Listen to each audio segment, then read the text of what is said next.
Hey y'all, I'm really excited about this episode of Pickin for Progress. This week's guest is Dreama Caldwell, and I was so moved by this woman's courage that I couldn't help but write a song about her. Getting to know Dreama over the course of the last week through this collaboration has been eye-opening, and I hope you'll honor her struggle by heeding her message. What we call the criminal justice system in North Carolina is actually wrought with injustice, as you're about to find out, and Dreama Caldwell knows that all too well. Politics is something you either do it or it's going to do you. A decision is going to be made about your community, whether you're there or not. I am a native of this area. I've been in Alamance County my entire life. I spent a good bit of the time in Alamance County in survival mode, and I began to realize that something was different in Alamance County and really began to see the hold of white supremacy and systemic racism.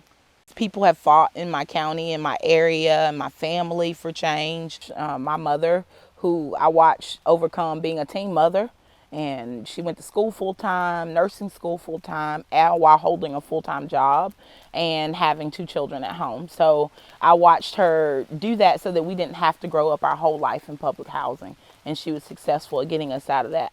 It's interesting to note that a lot of people don't understand what cash bail is. So you are issued a warrant and you go to turn yourself in, and long before you have a fair trial, Absolutely, you are charged a massive amount of money and somehow have to come up with it, whether it's through a bondsman or through your own cash. You get indebted.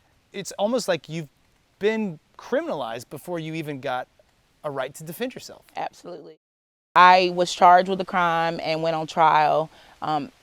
People who were there wanted me to fight because they knew the real story. They knew I didn't belong in the position that I was in, but the system wore me down.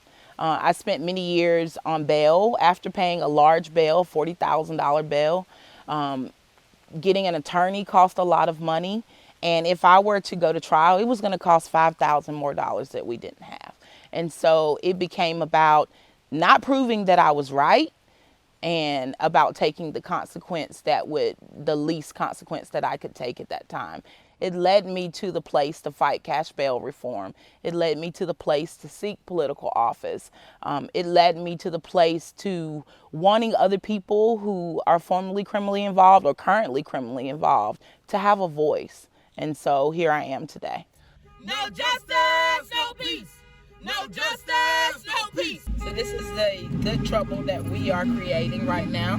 The people of Alamance County are hungry for change. It is the officials that are keeping us in the same place where we were. Yep. But time has come for change. And we're beyond tired of asking. So now we're doing things like this. They've tried to stifle us in different ways. They tried to say we couldn't protest without a permit.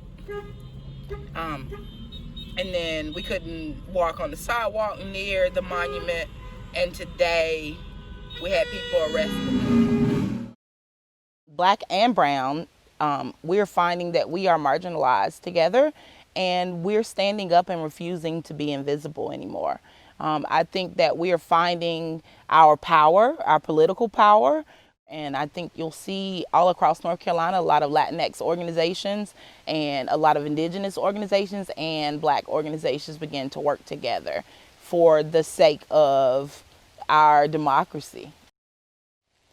Have you found in Alamance County many white allies? Yes, actually. And so we are seeing people who are allies and who recognize they have white privilege, and they are trying to use that privilege to further the movement. Just removing a statue still leaves the legacy of white supremacy behind and systemic racism behind. And so that the step further is to elect more progressive people and people that listen to people. We got to where we are because of people disengaging from politics.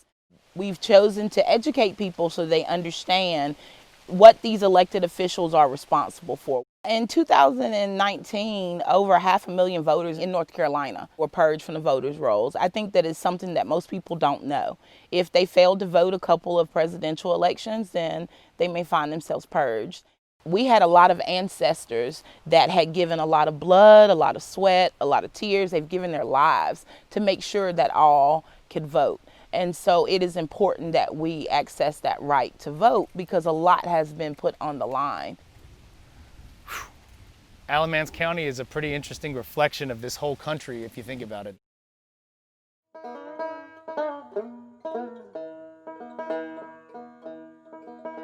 Alamance County jailhouse back in 2015, in a place where the biggest crooks get off scot-free. A hard-working mama went weak in the knees, 40,000 cash bill, an outlandish decree. The escorting officer, startled as well, said, "Your magistrate pardon, but that's an awfully high bill." He said, "I meant what I said, she pays up or gets jail." And such was the harsh fate of Dreama Caldwell. Dreama managed daycare till one summer's day, when another employee made a tragic mistake. A child was left on the school bus, a close call but still grave. The Dreama wasn't at fault, she was destined to pay. When they issued a warrant, she went and turned herself in, and fell prey to a venomous magistrate's whim. Her kinfolk knew of a bondsman, they found a way to post bail. She went home in exchange for a mountain of debt. But that's how Dreama wound up here. Fearless leaders persevere.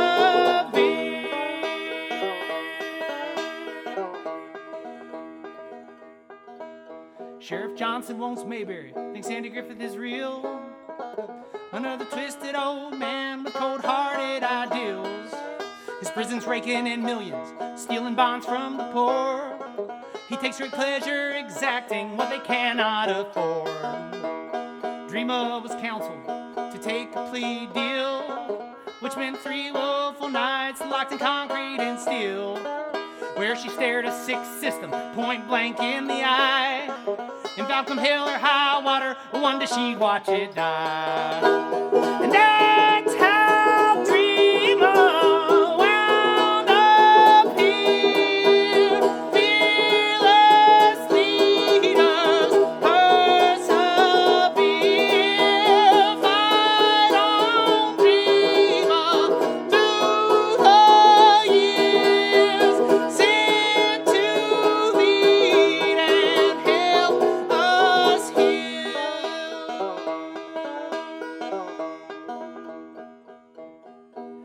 After serving her sentence, life was never the same.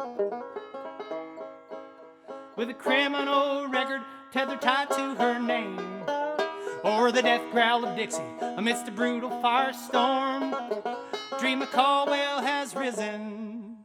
She's demanding reform.